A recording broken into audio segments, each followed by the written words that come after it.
বলো জয় রাধে গোবিন্দ।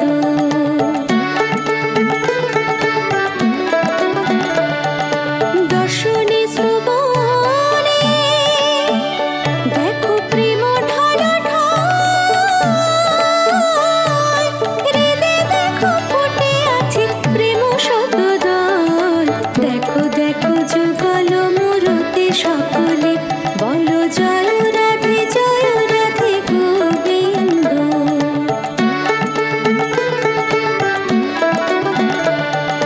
ললিতা বিশাখা সবে আনন্দে মগন, আনন্দে ভরে আরো যুগল জীবন। দেখো দেখো যুগল মূরতি সকলে, বলো জয় রাধে গোবিন্দ। বলো জয় রাধে গোবিন্দ। বলো জয় রাধে গোবিন্দ।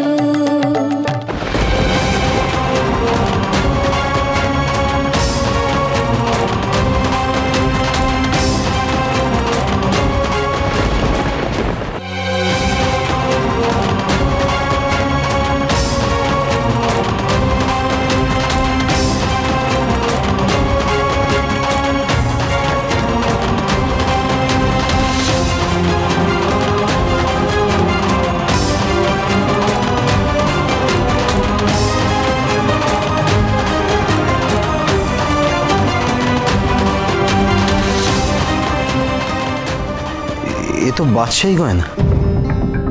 তুমি তো বৈষ্ণবী, লোকে দৌড়ে দৌড়ে ঘুরে ভিক্ষে করো, তোমার কাছে এত মূল্যবান গয়না এলো কি করে? আমাকে দিয়েছিলেন একজন, সেই থেকে কাছেই আছে। এরকম গয়না মতি বিবির কাছে দেখেছিলাম না? হ্যাঁ তাই তো। বৈষ্ণবী, সত্যি করে বলো বৈষ্ণবী, তোমার আসল পরিচয় কি? তুমি মতি বিবিকে চিনলে কি করে? মতি বিবি? মতি বিবি? ও মা, মতি বিবি নামে তো কাউকে চিনি নে গো। সে আবার কে গো? তাও আমার গয়না ফেরত দাও। অমন করে পালাচ্ছ কেন গো? শোনো। থাক কপাল, যেতে দাও। বাবা, এই বৈষ্ণবী তো মোটেই সুবিধার নয়। ভেগ ধরে আসেনি তো, ডাকাত টাকাত নয় তো? ও নব, একটু সজাগ থাকিস বাপ। কে এই বৈষ্ণবী? কেন এসেছিল?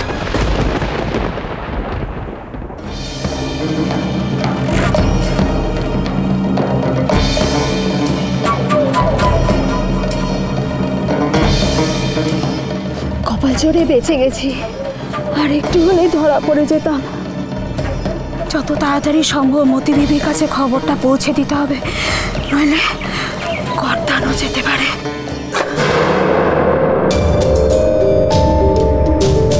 কি হলো বিবিজান, বর্ষা ছুটলেন কেন?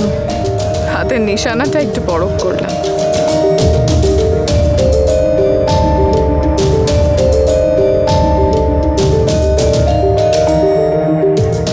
আর একটু হলেই তো আমার বুকে কেঁদে যেত। মতি বিবির নিশানায় কোনো ভুল হয় না বৈষ্ণব। আমার লক্ষ্য যদি তোমার কলজে হতো, তাহলে এতক্ষণে সেটা ছিঁড়ে কাছে ঝুলত। যাই হোক, শর্মাদের বাড়ি থেকে কি জানলে বলো? ও বাড়িতে বউ এসেছে তখন।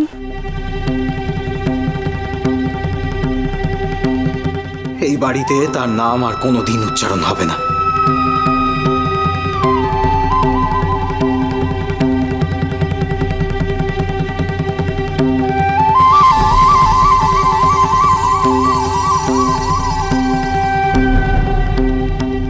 সত্যি করে বলো বৈষ্ণবী, তোমার আসল পরিচয় কি? তুমি মতি বিবিকে চিনলে কি করে? সবই তো শুনলে, খুব জোর প্রাণে বেঁচে গেছি। শর্মা বাড়ির সবার মুখে মুখে থাকবে শুধু পদ্মাবতীর নাম। নবকুমার শর্মা শুধু আমার একার। আমি তাকে নিজের আঁচলে বেঁধে রাখব। কপাল কুণ্ডলা কেন, কেউ পারবে না তাকে আমার থেকে ছিনিয়ে নিতে। কেউ না। আমার প্রতিজ্ঞা।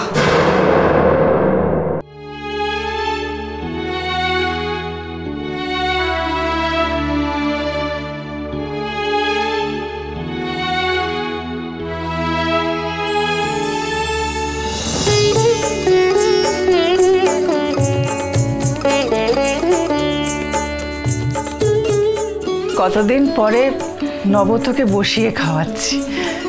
সত্যি তোদের ছেলেদের এইভাবে একসঙ্গে বসে খেতে দেখে আমার মনটা ভরে গেল। দাদা, আপনাকে আর একটা মাছ দিই? না না, আমি আর খাবো না, আমার পেট ভরে গেছে।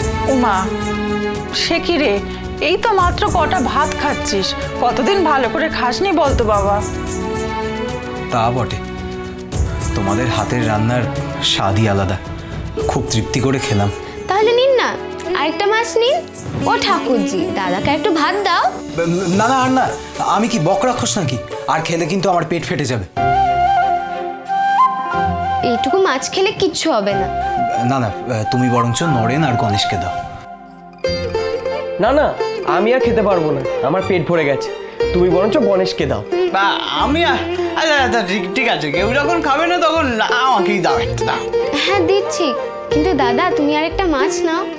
বৌমা, দেখছো নব খেতে চাইছে না, তবু তুমি জোর করছো। আর আমার গন সেটা তখন থেকে মাছ চাইছে, তার বেলা তোমার হাত গলছে না। বলি আরই তোমাদের রকম সকম। হ্যাঁ, বড় দেখে একটা দাও।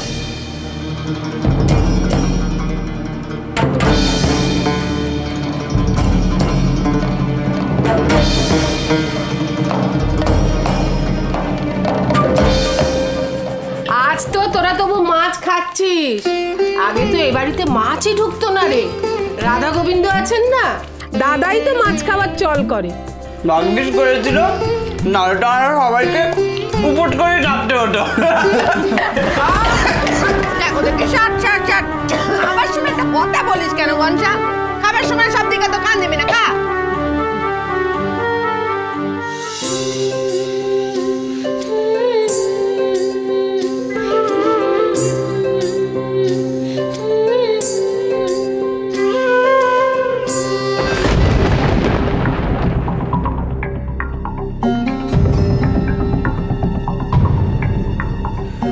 দিদি, দেখো তো, ওর বোধহয় কিছু দরকার।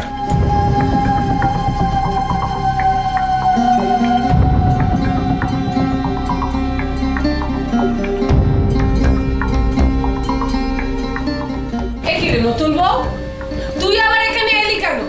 তোকে যে বললাম ঘরের মধ্যে চুপটি করে বসে থাকতে, এখানে এলি কেন?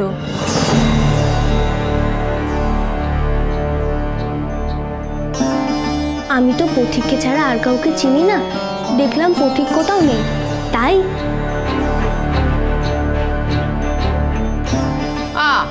তাই কাল রাত্রে তুমি একবারে বরকে দেখতে চলে এলে? সত্যি বাবু, কত কি যে দেখবো। কালে কালে কত কি হলো, পিঠে পুলির নেয়াজ গজালো। তুমি জানো না কাল রাত্রির দিন স্বামীর মুখ দেখতে নেই? আহা, ওকে বকছিস কেন? ও তো কিছু জানে না। ঠিক আছে, সব আস্তে আস্তে শিখিয়ে পড়িয়ে নিবি। আমি সত্যি অত শত জানি না, অনেকক্ষণ পথিককে দেখতে পাচ্ছিলাম না, তাই দেখতে এলাম পথিক কোথায় আছে।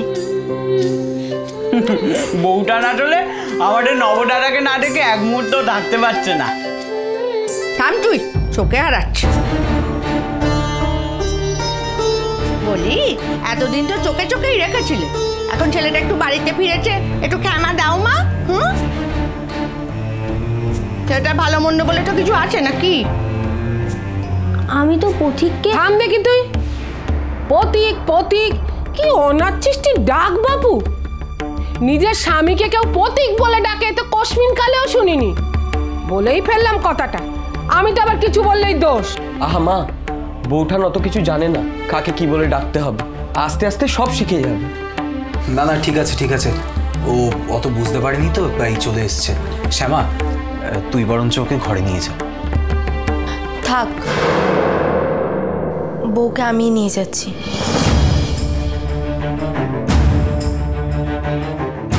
শোনো খুড়িমা, আমার ভাইয়ের বউ যদি কিছু না জেনে থাকে, তাকে আমি শেখাবো, তাকে এই সংসারের উপযুক্ত করে তুলব।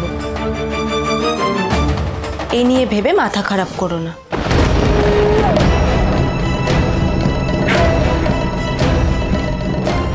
মাথা খারাপ তো এমনি হয়ে গেছে রে গৌরী, যেদিন নব ফিরে এসেছে সেদিনই আমার সব চাল বানচাল হয়ে গেছে। আবার নতুন ঘুঁটি সাজাতে হবে। নবর বউটা থাকলে দুদিন পরে বাচ্চা কাচ্চা হবে, সম্পত্তি হাতছাড়া হবে। তা তো হতে দেওয়া যায় না।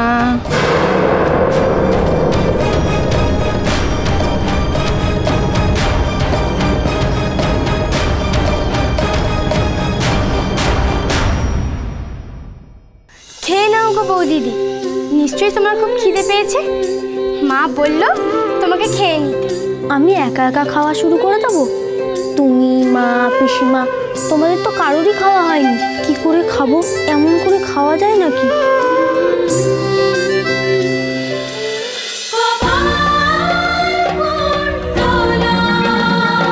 চলো চলো চলো চলো পাল্টাই।